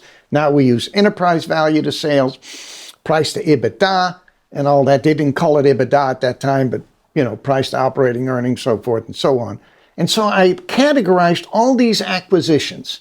And then after a while, I had so many of them, I said, okay, this was the acquisition price for a retailer, and this is the acquisition price for a manufacturing. And then I would compare it to the Graham philosophy. And then I added that onto the Graham philosophy by saying, here's how low it can go, because I would see over many cycles, how low the stock could go. But this is how high it can go, because the ultimate price of a stock is what sophisticated buyers and sellers are willing to pay for it. And that usually is about 20% more than what the stock is trading for in the market. So now I had an overview, an acquisition file. I called it the private market value template. And I would take every stock and say, if it was bought out, this is what they pay for it. And I didn't figure this out. The other guys did, the people who were buying these companies. So then I started to realize that the highest the stock would go in the market is about 80% of what a sophisticated buyer would pay, because if you can control the company, you're willing to pay a little more because you can move the levers around. So that became my sell point. So now I had a sell point that was about as rich as it can get, 80% of private market value. And then I reduced it, saying, how much of a discount do I want to make to buy this company? So I started grouping the companies together, and I realized that big cap stocks, big companies are usually the cheapest you're going to get is about a 50% discount from private market value. The medium companies are about 60, 65, and the small caps about 75%. So then when I get a small cap company, I say, okay, here's the price of the stock. I'm going to buy it. My worst case is going to be 25% of that private market value. So that became my worst case if something happens. Then I say, okay, I'm willing to pay a little bit more because I don't want to miss it. You run a risk of missing it. So then I worked out a ratio so that I said, if I have a company that's worth $30, $36 private market value, $30 is the sell point. Then I'd want to buy it, and I look down and see how cheap it can get. It can get to about 12. So if I buy it at 15, I've got 3 points on the downside and 15 on the upside. So I've got a 5-to-1 ratio. That turned out to be a good ratio, 5-to-1, 3 on the downside, 15 on the upside, 5-to-1. Now look what happens if you pay $17. If you pay $17, you got 5 on the downside and 3, right? And you reduced your reward from 13, you pay 17, you only have 13 on the upside, so you divide the 13 by the 7, and you only got 2.5-to-1 or maybe 3. So you can see by paying up a little bit, you take the reward risk from a 5-to-1 to a 2.5-to-1. So I learned to be very disciplined. I had the private market value, I have my worst case, and then I buy it no more than 20% above the worst case, and that gives me my 5-to-1. And if I have a mid cap, I might go 4-to-1. And if I have a really great Buffett franchise kind of company, then I would only take a 3-to-1 because you don't want to miss them. So it just came about through natural common sense, watching things in the market. And so any investor can learn this. I do not know more than 4th grade math, but you don't need more than 4th grade math to do these calculations. There isn't anything when you do a financial statement that would take a lot of math. Matter of fact, Benjamin Graham even said, whenever I see formulas that have a lot of formulas, a lot of sophisticated math in it, I distrust them. That's true. You know, think about an immigrant comes over, starts a business, makes $1 billion. Does he know calculus? No. He can barely sign his name, but they make money. You know why? Because they learned the basic rules of thumb. I have 100 different rules of thumb. Scott always tells me, Dad, one of these days you got to publish a book called Rules of Thumb. You don't need all this high math. You don't need all this education. You just need to know business sense. I give you something that my mom taught me that you get a kick out of. As I was graduating, I was, very popular and very successful in my career in gymnastics, but I did very bad in school. And I was getting worried about what I was going to do with my life. And everybody was going on to college, and I didn't want to go to college. I figured that it's not for me. So my mom says, Arnold, what's the matter? You look a little depressed. And I said, yeah, Mom, I'm trying to figure out what I want to do. She says, well, what do you want to do? I says, I want to make some money. I didn't have any money. I was working at a gas station. She says, well, why don't you go into business? I said, business? She says, yes, there's only 2 kinds of people in the world. There's the yucca and there's the businessman. And I said, what's a yucca? She says, a yucca is a guy like your dad. Ask him any question about history, about music, about mathematics, about religion, philosophy, he can answer. Can he make any money? Nothing. She says, now, you take the businessman, take me, she says. Do I know about religion, philosophy, music, mathematics? No. Do I care? No. Do I know how to make money? Yes. So, you want to make money? That was my career counseling. You go into business. I said, okay, that sounds good. Then I thought, well, what kind of business? She says, what difference does it make? Business is you buy something, you sell it, and you make a profit. She says, I only need 3 people. The person I'm going to buy it from, the person I'm going to sell it from, and then Manya, who needs in the middle, who needs to make some money. So anyway, that got me to thinking about business. But it wasn't until I saw the mutual fund business that I really got hooked. And I said, I was looking you know, all these years for something to go into and at first matter of fact, you know how I got in the insurance business? I read this start your own business. I thought, that's for me. So I went down and interviewed, and the guy gives me this big pitch about how great the insurance business, you build your business and renewals. And I thought, that's great. But I had a job, I was managing a print shop as a supervisor. So I said, you know what, I'd like to try this at night because I'm not sure I can do this. And, you know, I have a pretty good job. And so the guy says, you mean you're going to work your full-time job and work at night too? I said, yeah, because I'd like to work more and then I can learn the business. And if I like it, I can switch. So he goes, oh my God, you're going to be great. And I said, okay. So he sent me out. I went knocking on doors. And after about 3 months, I got the hang of it, and I was doing better than I was doing at the print shop. So I quit the print shop. And then I started selling it. And then as I started analyzing the insurance business, I thought, this is not good for the people. The kind of policies they want you to sell, they make you a lot of money, but it's not the best for the people. And so I started selling term insurance, but in term insurance, you don't make any money. So that was another struggle I had here. I was selling the term insurance, not making any money, and then the mutual funds fall apart. So I was in trouble. But when I got into the mutual fund, I said, now I know I'm going to give up the insurance business. I'm going to go into this, and then the market collapsed, and there I am. So it was a long, hard journey, but the point is, you can do it.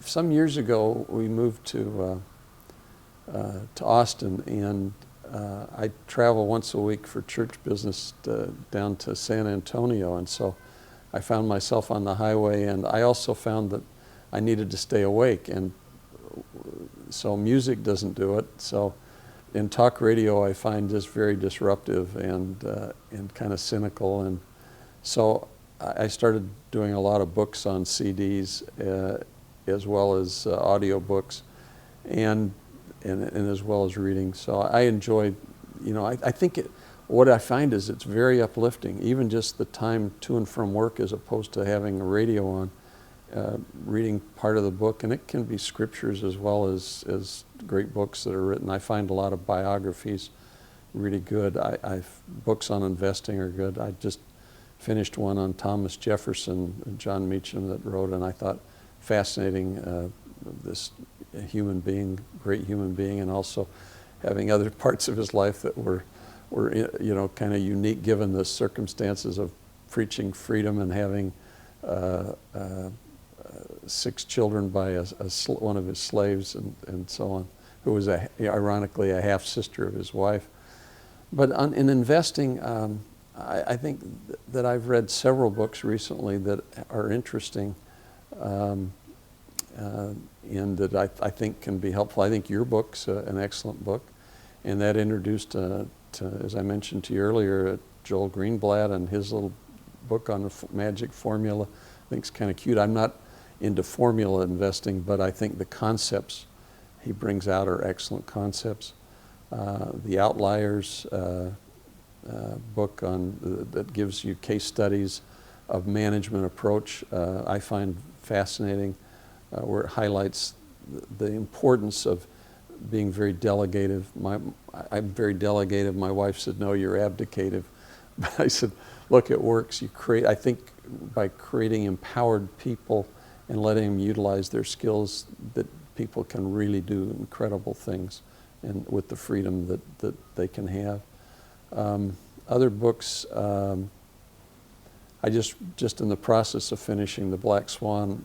I'm not sure I'd put that as the top of my list, but an interesting book. I think another book that I found fascinating was a book by a British author named O'Loughlin on Warren Buffett, called The Real Warren Buffett. What I liked about it, I mean, there are a lot of books that have been written on Buffett, the Snowball, which is about his history and stuff.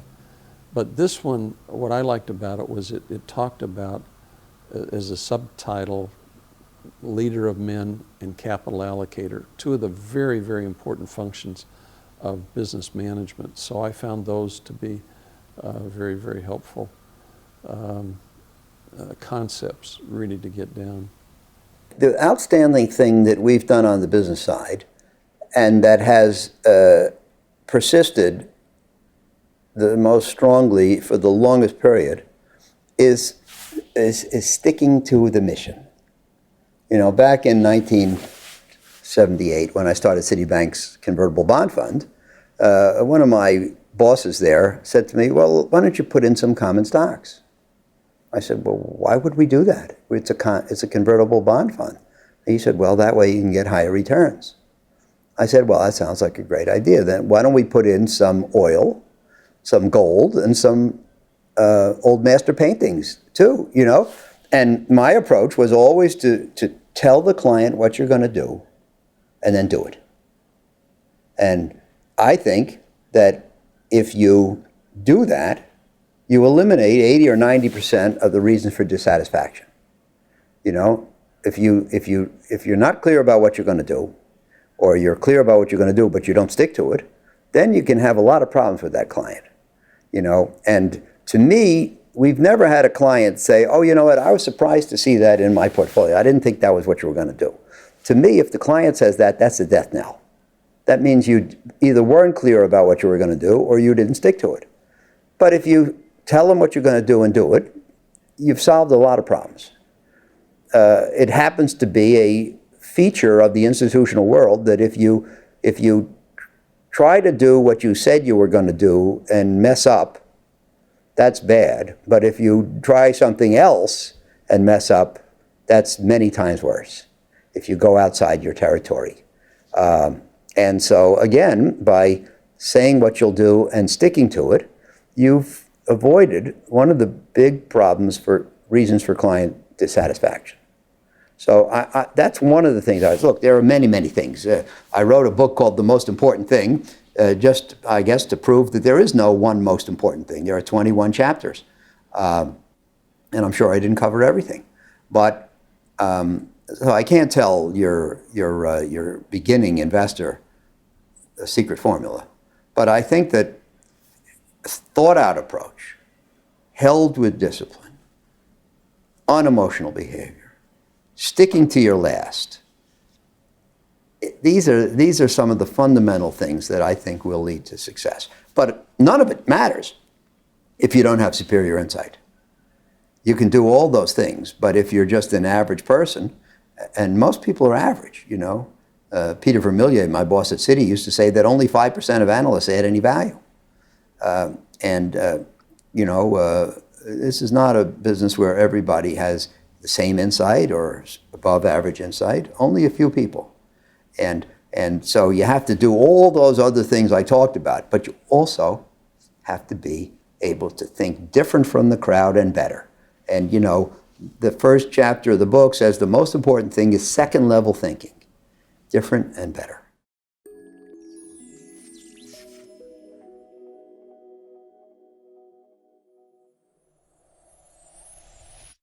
I came upon value investing at Stanford Business School in the early 1980s when Berkshire Chairman, CEO Warren Buffett came to our class.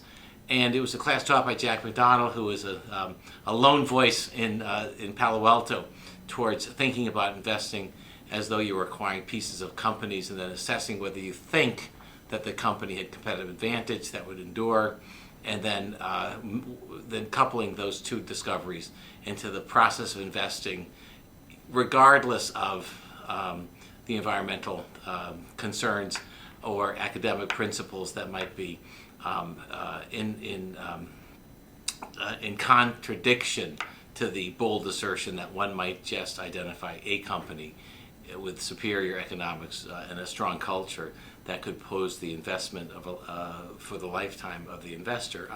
The man who spoke at Professor McDonald's class, Warren Buffett, is the reason, I think, why today people like me have the ability to presume that they have the trust of investors to attempt to invest for the long haul.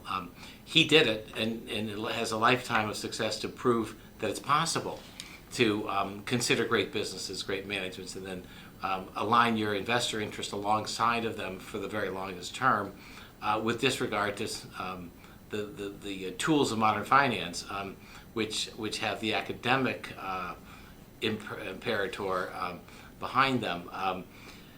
Buffett stands as a contrast to that, and it's because he's existed that people like myself and other value investors are able to say that we too would try to identify similar businesses, maybe in different industries than what Warren's focused on, or different geographies. I chose early on the international markets as a result of the same course where Warren spoke, in that the professor, Jack McDonald, to the class in the 1980s, early 1980s, said, "Don't be provincial, look abroad." And that spelled a huge difference for me as I've been going through my career with that idea.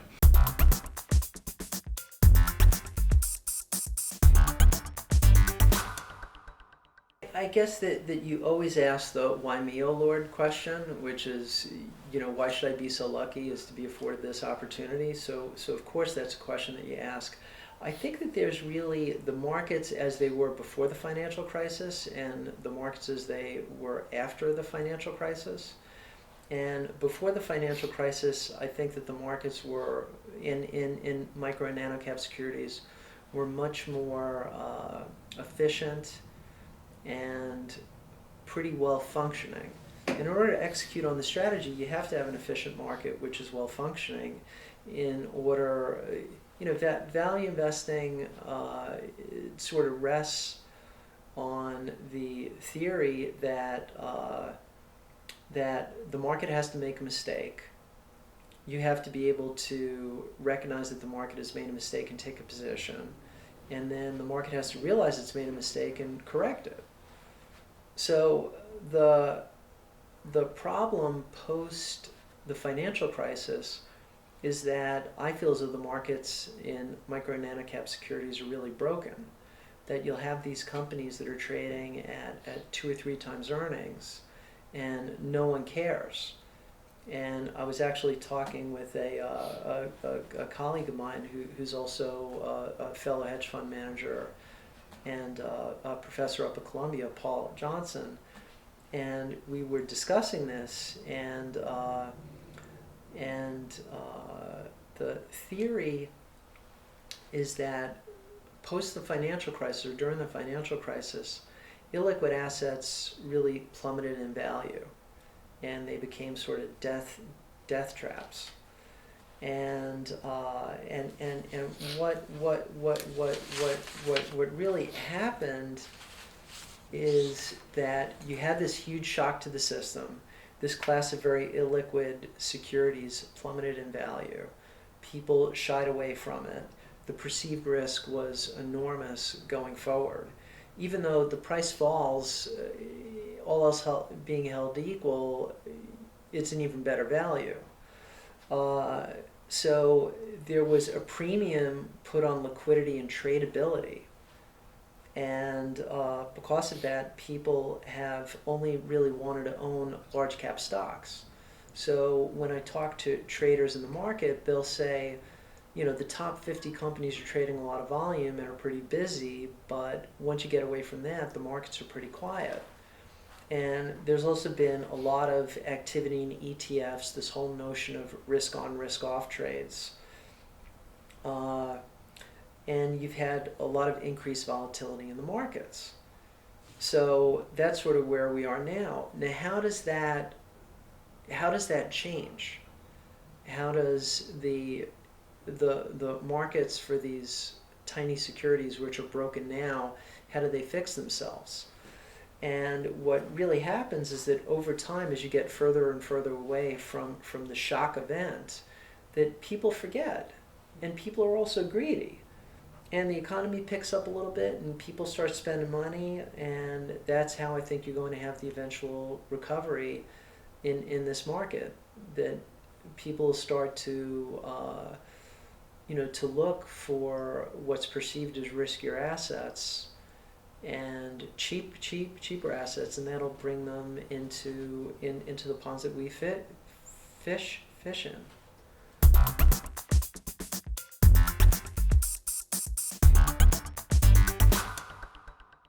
I think it's risk consciousness. I think that the great accomplishment in investing is not making a lot of money. It's making a lot of money with less than commensurate risk. And so you have to understand risk and be very conscious of it and control it and know it when you see it.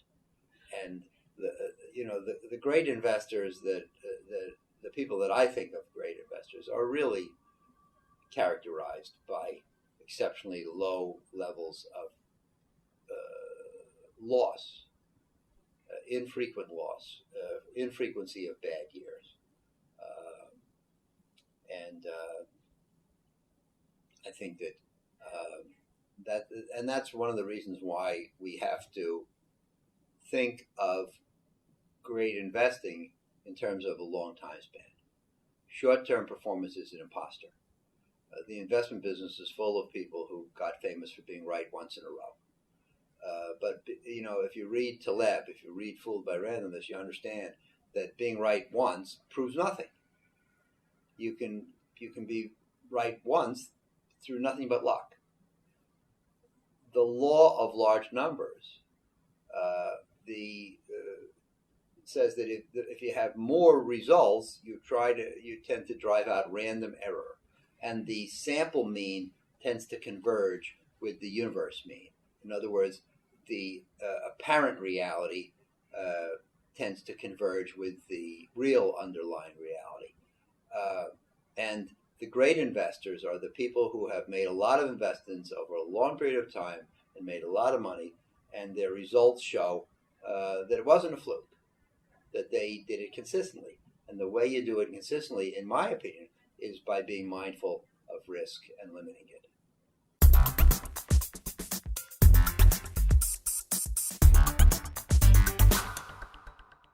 Well, I think the very heart of it, and this is what we look for in all businesses, but it seems to have been more enduring in brands in general than most, is the ability to enjoy price inelastic demand for your product. That's really it. And then the regular consumption, the kind of predictability of a business that's blessed by having brands that are part of one's daily life. One being the broad sense for the consumer, means that you have a very predictable model from which you can invest and build capacity. I once flew across the country with a person from Toshiba, and he was involved with the sale of their notebooks and their laptops. And I told him I just met with Hershey, and I was excited about Hershey at the time for whatever reason. Clearly, it's a core portfolio of strong brands. And he said, "Why did you ever invest in Hershey? I mean, what's the point?" And I said, "Do you realize if you owned Hershey 100% yourself, you'd wake up on January 1st each year, and you'd have a pretty good idea exactly how many bars you're about to sell for the following 12 months. Within 1 or 2%, you could get it right." And I said to him, "What do you think the chances are you could know by year end how many Toshiba laptops you're going to sell?" And he said, "I don't have a clue." And in order to sell them, basically, they're probably going to do quarter end incentives to make sure they make the numbers and all the rest, and basically incent the consumer to try to buy them. In the case of a brand, that loyalty that's embedded in the memories that people have of pleasant times associated with powerful brands for their lives growing up gives them a real stickiness. And that stickiness has surprised me as a global investor because, when, for instance, the walls went down for China and for Eastern Europe, trademarks that had been dormant for decades sprung back to life. A friend of mine escaped from Romania in the early 1990s after the wall went down. And his mother went to Paris to meet him. And they were trying to get a train to Deauville. And he didn't have tickets, and it was sold out. And the mother said, "Don't worry, son, I'll take care of this." And she went to the ticket head, and she pulled out a box of Kents that she had had in her purse probably for 20 years. And she gave that, and she put that box of Kent on the passageway before the teller, and she looked at him like this, thinking that would part the sea. Well, the fact is, in Romania, for most of the time of communism, Kents were a form of trading value. They weren't smoking cigars, they were trading cigarettes, not smoking cigarettes. And the brand meant something, and it had a currency, and it stood for stature and standing, and something that could be trusted. Now, when the wall went down, of course, Kent was immediately the brand of choice, until over time the consumer realized that it had become a bit of a backwater. And in fact, what they had long remembered as having been the most powerful brand in the world had slipped. And they then at some point had to recalibrate as to whether it carried the same value for them emotionally and positionally as it had historically. But their memory was lasting. And the durability of the brands are what has really impressed me over time. And what you can do with that. I mean, you start with the basis of knowing that your core demand will wake up every morning and likely have, within reason, a very similar day than the day that was before and the day that'll be afterwards. And you can plan around that business with so much more certainty than ones where you're really at risk the change of your business on a daily basis.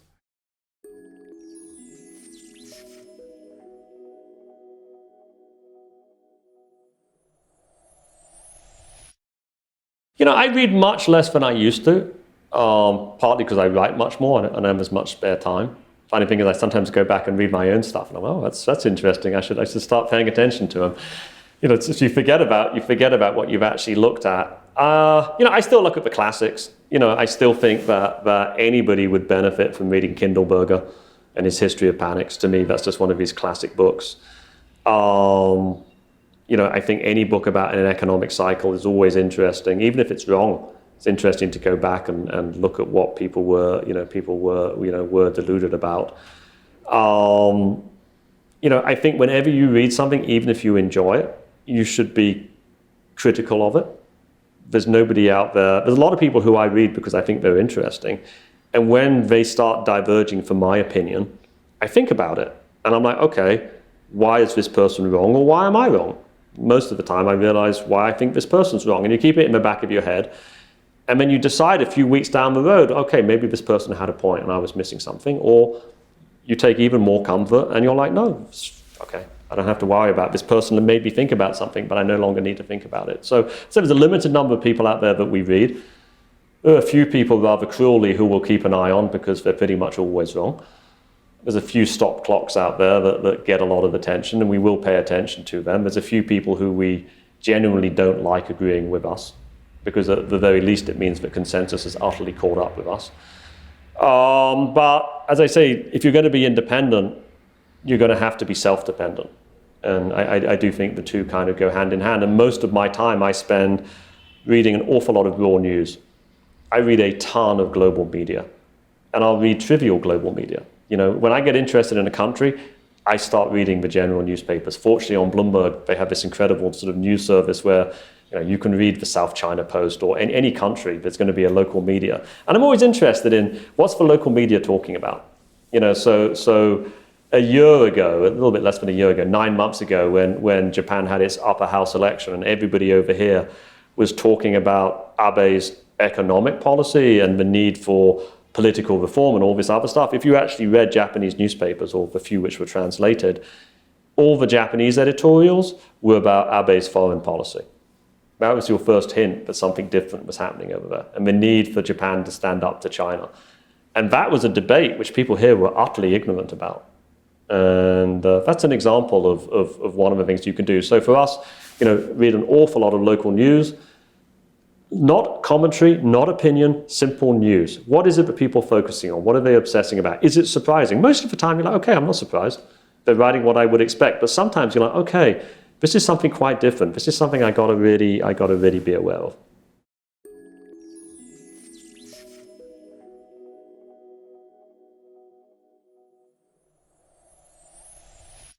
It's not often that one gets a chance to voice one's views in a more substantive format like yours. So congratulations to you. I've seen the other videos that you have done, and I must confess it's very impressive, because this is a topic that requires more exposition than can be captured in a soundbite. So thank you for giving me the amount of time that you did, and I wish your investors well.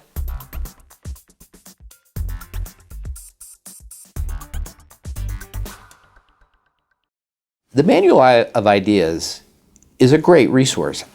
I enjoyed particularly reading about the breadth of different investors who I respect deeply, whose thoughts and ideas are included in this wonderful collection. It has a point and it has a perspective, and I think that that's very important, because it's not just collecting ideas from all different views. It has a organizing principle, which is the search for value, and yet collects different perspectives around that organizing principle, which to me seems enormously useful.